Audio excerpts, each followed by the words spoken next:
دیکھتے ہیں جہاں تمام حضرات ظلم و ستم کے خلاف یہاں پر جمع ہوئے ہیں، لیکن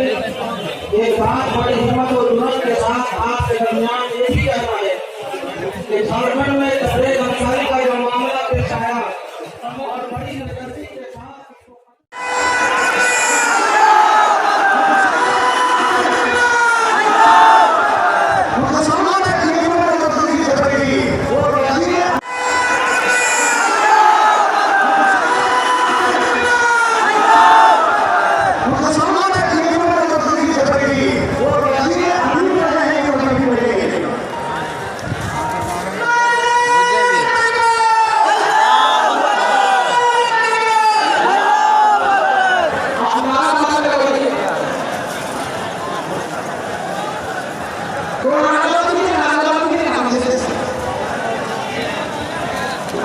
ہاں